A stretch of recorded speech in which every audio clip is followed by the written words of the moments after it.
വിദ്യാഭ്യാസ പ്രവർത്തകനും എഴുത്തുകാരനുമായ രോഹിത് കുമാർ തിവായറിൽ 2 മോദിമാരെക്കുറിച്ച് ഒരു കിഡിലൻ ലേഖനം എഴുതിയിട്ടുണ്ട്. സ്റ്റാൻഡപ്പ് കൊമേഡിയനായ വീർദാസിന്റെ 2 ഇന്ത്യകളെ പോലെ നമ്മളൊരു വീഡിയോ ചെയ്ത ഓർമ്മയില്ലേ, അതിന്റെ ട്രാൻസ്ലേഷൻ. അതുപോലെ 2 മോദിമാരുമുണ്ട് എന്നാണ് അദ്ദേഹത്തിന്റെ കണ്ടെത്തൽ. मैं कन्विंस हो चुका हूं कि परमात्मा ने मुझे भेजा है. ये ऊर्जा बायोलॉजिकल शरीर से नहीं मिली है. जब मुख्यमंत्री बना मेरा एक भाषण था और सहज रूप से मैंने कहा गलतियां होती होगी, मुझसे भी होती होगी, मैं भी मनुष्य हूं, मैं कोई देवता थोड़ा हूं. ऐसा लग रहा है कि आज पूरी दुनिया वॉर.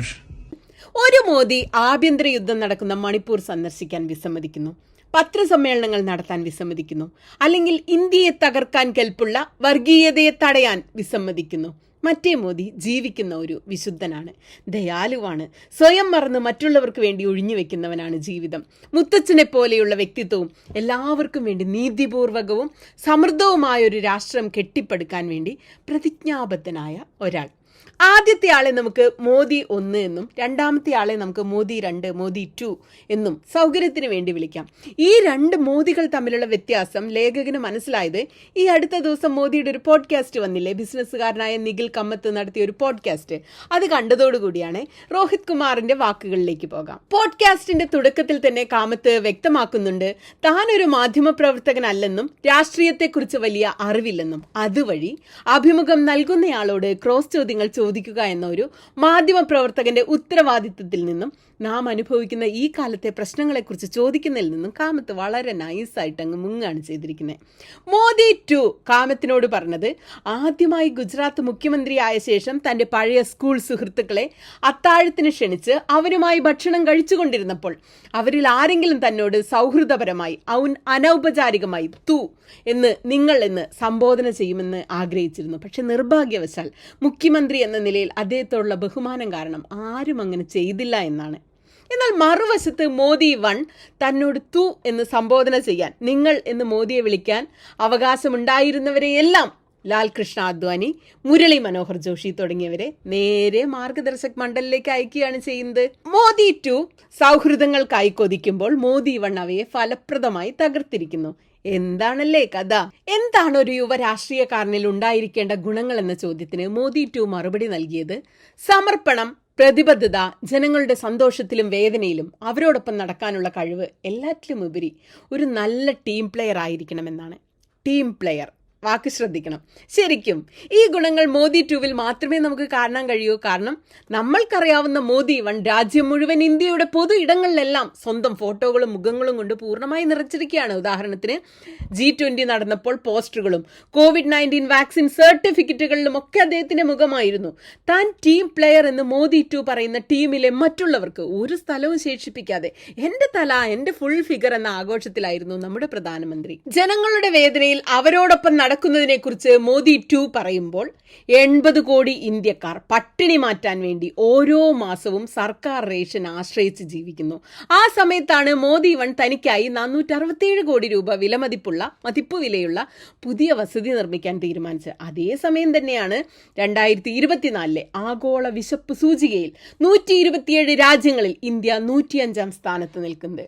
പോഡ്കാസ്റ്റിന്റെ 23ാം മിനിറ്റിൽ മോദി 2 പ്രഖ്യാപിക്കുന്നു, നല്ല ആളുകൾ രാഷ്ട്രീയത്തിലേക്ക് തുടർച്ചയായി വരേണ്ടതുണ്ട്. അവർ മിഷനോടൊപ്പം വരണം, അംബീഷനോടെ അല്ല മിഷനോടെ വരണമെന്ന്. ഏകനാഥ് ഷിൻഡെ, അജിത് പവാർ, പ്രഫുൽ പട്ടേൽ, YS ചൗധരി, സുധേന്ദു അധികാരി, അശോക് ചവാൻ, ഹിമന്ത ബിശ്വ ശർമ്മ തുടങ്ങി മോദി 1ന്റെ BJPയിൽ ചേർന്നവരെ കുറിച്ചായിരിക്കും മോദി പറയുന്നതല്ലേ. ഈ വന്നവരെല്ലാം അംബീഷൻ ഇല്ലാതെ ഒരു മിഷൻ മാത്രം മനസ്സിലുള്ളവരായിരുന്നുവെങ്കിൽ മോദിയുടെ മനസ്സിലൊരു വിഷൻ എന്തായിരിക്കുന്നത് നിങ്ങളൊന്ന് ആലോചിച്ച് നോക്കി. ഈ പോഡ്കാസ്റ്റിന്റെ 30ാം മിനിറ്റിൽ മോദി 2 കാമത്തിനോട് പറഞ്ഞു, ഞാനൊരു മനുഷ്യനാണ്, ഞാൻ ദൈവമല്ല, എനിക്ക് തെറ്റുകൾ പറ്റും. ലോക്സഭാ തിരഞ്ഞെടുപ്പിന് മുന്നോടിയായി താൻ ദൈവം അയച്ച ഒരു അജൈവ ജീവിയാണെന്ന് പ്രഖ്യാപിച്ച മോദി 1ൽ നിന്ന് എത്ര വ്യത്യസ്തനാണ്. ഈ തെരഞ്ഞെടുപ്പ് കാലത്ത് നമ്മൾ ഏറ്റവും കൂടുതൽ ചർച്ച ചെയ്ത് മോദി താൻ മനുഷ്യനല്ല എന്ന് പറഞ്ഞതായിരുന്നു അല്ലേ. അത് കഴിഞ്ഞ് ഈ പോഡ്കാസ്റ്റിൽ മോദി 2 കാമത്തിനോട് പറയുന്നുണ്ട്, ഞാൻ കഠിനാധ്വാനം ചെയ്യും, എനിക്ക് വേണ്ടി ഒന്നും ചെയ്യില്ല, ഞാൻ സുഖസൗകര്യങ്ങളിൽ ജീവിക്കുന്നില്ല, എനിക്ക് സുഖസൗകര്യങ്ങൾ യോജിച്ചതല്ല എന്ന്. 7 ലോക് കല്യാൺ മാർഗിലെ ബംഗ്ലാവിലെ ആഡംബര ലിവിംഗ് റൂമിൽ ഇരുന്നു കൊണ്ട് സമീപത്ത് മേബാക്ക്, മെഴ്സിഡസ് കാറുകളും അത്ര ദൂരെയല്ലാതെ 8,400 കോടി രൂപയുടെ വിമാനവും പാർക്ക് ചെയ്തിരിക്കെ താൻ മോദി 2വിൻ്റെയോ മോദി 1ൻ്റെയോ സാന്നിധ്യത്തിലാണെന്ന് നിഖിൽ കാമത്തിന് ചെറുതല്ലാത്തൊരു ആശയക്കുഴപ്പം ചിലപ്പോൾ ഉണ്ടായി കാണും. രാഷ്ട്രീയത്തിൽ തൊലിക്കെട്ടി വേണോ എന്ന ചോദ്യത്തിന് ഏറ്റവും കൂടുതൽ ആവശ്യമുള്ളത് സഹാനുഭൂതിയാണെന്നാണ് മോദി 2 മറുപടി പറയുന്നത്. നിങ്ങൾക്ക് ദുഃഖം തോന്നാറുണ്ടോ എന്ന ചോദ്യത്തിന് അതെ, പാവപ്പെട്ടവരെയും അവരുടെ പ്രശ്നങ്ങളെയും കുറിച്ച് ചിന്തിക്കുമ്പോൾ ഞാൻ വികാരാധീനനാകാറുണ്ട് എന്നാണ് മോദി 2 അഭിമുഖത്തിൽ പറയുന്നത്. വീണ്ടും നോട്ട് നിരോധനവും COVID-19 ലോക്ക്ഡൌണുകളും വെറും മണിക്കൂറുകളുടെ മുന്നറിയിപ്പിൽ നടപ്പിലാക്കിയ മോദി 1ൽ നിന്നുള്ള വലിയൊരു വ്യത്യാസമാണിത്. 2020 നവംബർ മുതൽ 2021 ഡിസംബർ വരെയുള്ള ഡൽഹിയുടെ അതിർത്തികളിൽ സമാധാനപരമായി പ്രതിഷേധിച്ച കർഷകരെ മരണത്തിന് വിട്ടുകൊടുക്കുകയും ഒരു വർഷം മുഴുവൻ അവരുടെ ആവശ്യങ്ങൾ അംഗീകരിക്കാൻ വിസമ്മതിക്കുകയും ചെയ്ത മോദി 1ൽ നിന്ന് എത്ര വ്യത്യസ്തനാണ് ഈ പോഡ്കാസ്റ്റിൽ വന്ന മോദി 2. സാധാരണക്കാരുടെ ജീവിതത്തിൽ നാശം വിതയ്ക്കുന്ന സർക്കാരിന്റെ ധനനയങ്ങൾക്ക് ഉദാഹരണം കാരമൽ പോപ്കോൺ മുതൽ പരീക്ഷാ പേപ്പറുകൾക്ക് വരെ GST ഏർപ്പെടുത്തിയ ഒരു ധനകാര്യമന്ത്രിയുള്ള മോദി സർക്കാരാണിതെന്ന് ആലോചിക്കണം. വസന്ത് വ്രജ്ലാൽ പരീഖ് എന്ന ഒരു നേത്ര ഡോക്ടറുടെ കഥ മോദി 2 വിവരിച്ചു. ഗുജറാത്തിലെ വദനഗറിൽ നിന്നുള്ള ഡോക്ടറാണ്. വദനഗറിൽ നിന്നുള്ള ഡോക്ടർ. അദ്ദേഹം സ്വതന്ത്ര സ്ഥാനാർത്ഥിയായി തെരഞ്ഞെടുപ്പിൽ മത്സരിച്ച് വിജയിച്ച് 150 രൂപയുടെ സംഭാവന സ്വീകരിച്ചാണ് ഓരോ പൈസയ്ക്കും കണക്ക് നൽകി. 2018 മുതൽ 2023 വരെ BJPക്ക് 6,060 കോടി രൂപ അജ്ഞാത സംഭാവനകൾ ലഭിക്കാൻ സഹായിച്ച സുപ്രീം കോടതി ഭരണഘടനാ വിരുദ്ധമെന്ന് കണ്ടെത്തി റദ്ദാക്കിയ മോദി 1ന്റെ തിരഞ്ഞെടുപ്പ് ബോണ്ട് പദ്ധതിയുമായി ഈ കഥയ്ക്ക് യാതൊരു സാമ്യമില്ലായിരിക്കും അല്ലേ? ഇത്തരത്തിലുള്ള വൈരുദ്ധ്യങ്ങളാണ് ഈ ലേഖനത്തിലുടനീളം. റിയൽ ലൈഫിൽ മോദി 1 ചെയ്യുന്നത് എന്താണ്, പോഡ്കാസ്റ്റിൽ വന്നിരുന്ന മോദി 2 പറയുന്നത് എന്താണ് എന്നുള്ള. മോദി 1ൽ നിന്ന് വ്യത്യസ്തമായി മോദി 2 പ്രചാരണം ഇഷ്ടപ്പെടുന്നില്ലെന്നും പകരം ഭരണത്തിൽ ശ്രദ്ധ കേന്ദ്രീകരിക്കാനാണ് താല്പര്യമെന്നും അവകാശപ്പെട്ടു. യുവജനങ്ങൾക്ക് ഉപദേശം നൽകാൻ താല്പര്യമില്ല, ആർക്കും പ്രഭാഷണം നൽകാൻ തനിക്ക് അവകാശമില്ല എന്നൊക്കെ. എന്നാൽ വൺ സൈഡഡ് റേഡിയോ ആയ മൻ കി ബാത്തിൽ പങ്കുവെക്കാൻ മടിക്കാത്ത മോദി 1ൽ നിന്ന് തികച്ചും വ്യത്യസ്തനായൊരു മോദി 2. പോഡ്കാസ്റ്റ് അഭിമുഖത്തിന്റെ അവസാനം മറ്റുള്ളവരെ വളരാൻ അനുവദിക്കേണ്ട ആവശ്യകതയെക്കുറിച്ചും അവരെ ഒരിക്കലും ഇകഴ്ത്തി കാണിക്കരുതെന്നും മോദി 2 ഊന്നി പറയുന്നു. മോദി 1 അതേ മര്യാദയുള്ള നിലപാടല്ല സ്വീകരിച്ചത്. മുൻ പ്രധാനമന്ത്രി മൻമോഹൻ സിംഗിനെ റെയിൻകോട്ട് ഇട്ട് കുളിക്കുന്ന ആളെന്നും സോണിയാഗാന്ധിയെ കോൺഗ്രസ് വിധവ എന്നും ഒക്കെ വിളിച്ച പ്രധാനമന്ത്രിയാണിത്. ദശകങ്ങൾക്ക് മുമ്പേ ലോകം ഇന്ത്യൻ വിസയ്ക്കായി വരി നിൽക്കുന്ന ദിവസം വരുമെന്ന് താൻ മുൻകൂട്ടി കണ്ടെന്ന് മോദി 2 തന്റെ പോഡ്കാസ്റ്റിൽ പറയുന്നു. 2023 മാത്രം 2,16,219 ഇന്ത്യക്കാരാണ് തങ്ങളുടെ പൗരത്വം ഉപേക്ഷിച്ച കാര്യം. അത് പറയാതിരിക്കാൻ കാമത്ത് പ്രത്യേകം ശ്രദ്ധിച്ചു ഈ പോഡ്കാസ്റ്റിൽ. രാജ്യത്തെ ഗ്രസിച്ച ഈ മോശം കാര്യങ്ങളെല്ലാം സംഭവിച്ചത് മോദി 1ന്റെ ഭരണകാലത്താണ്. മോദി 2ന് അതുമായി യാതൊരു ബന്ധവുമില്ല എന്ന പോലെയായിരുന്നു ഈ അഭിനയം.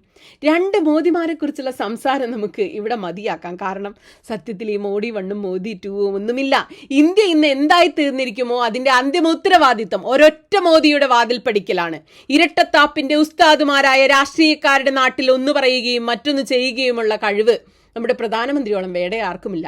സ്റ്റേജ് മാനേജ് ചെയ്ത അഭിമുഖങ്ങളുടെയും ഗോദി മീഡിയയുടെ വാർത്തകളുടെയും മായാലോകം ഒരു ദിവസം തകർന്നു വീഴുക തന്നെ ചെയ്യും. ഈ മായാലോകം കെട്ടിപ്പടുക്കാൻ സ്വമനസാലെ അദ്ദേഹത്തെ സഹായിച്ചവർ ആ ന്യായവിധി ദിവസം എന്തു പറയുമെന്നത് കാത്തിരുന്ന് കാണാം. എന്താ പറയുക, നമ്മളുടെ ഗോദി മീഡിയ സൃഷ്ടിച്ച മോദി 2നെ കുറിച്ചാണ് ഈ ലേഖനത്തിലുള്ളത്. അച്ചടിച്ച പുസ്തകത്താളുകളിലൊന്നും പറയാത്ത 2 മോദിമാരുടെ ഇന്ത്യയെക്കുറിച്ചുള്ള ഒരു ലേഖനം. നരേന്ദ്രമോദിക്ക് ഇഷ്ടം പോലെ വിമർശകരുണ്ട്, നമ്മളെപ്പോലെയുള്ളവർ. എന്നാൽ അതിനപ്പുറം അദ്ദേഹത്തിന് നിരവധി ആരാധകരുമുണ്ട്. ആ ഒരു വൈരുദ്ധ്യമാണ് ഈ മോദി 1ലൂടെയും 2യിലൂടെയും എക്സ്പ്ലെയിൻ ചെയ്യുന്നത്. എങ്ങനെയാണ് 2 വ്യക്തികൾക്ക് നരേന്ദ്രമോദിയെക്കുറിച്ച് വ്യത്യസ്തമായ കാഴ്ചപ്പാടുകൾ ഉണ്ടാകുന്നത്? എന്തുകൊണ്ടാണ് ചിലർക്ക് അദ്ദേഹത്തെ ആരാധിക്കാനും മറ്റു ചിലർക്ക് കടുത്ത വിമർശകരാകാനും കഴിയുന്നത്? എന്തുകൊണ്ടാണ് ചിലർ അദ്ദേഹത്തെ മഹാനായ വിശ്വഗുരു അല്ലെങ്കിൽ ലോക നേതാവായി ആദരിക്കുമ്പോൾ മറ്റുള്ളവർ ഇന്ത്യൻ ജനാധിപത്യത്തിന് ഇതുവരെയുണ്ടായ ഏറ്റവും വലിയ ഭീഷണിയായി അദ്ദേഹത്തെ കാണുന്നത്?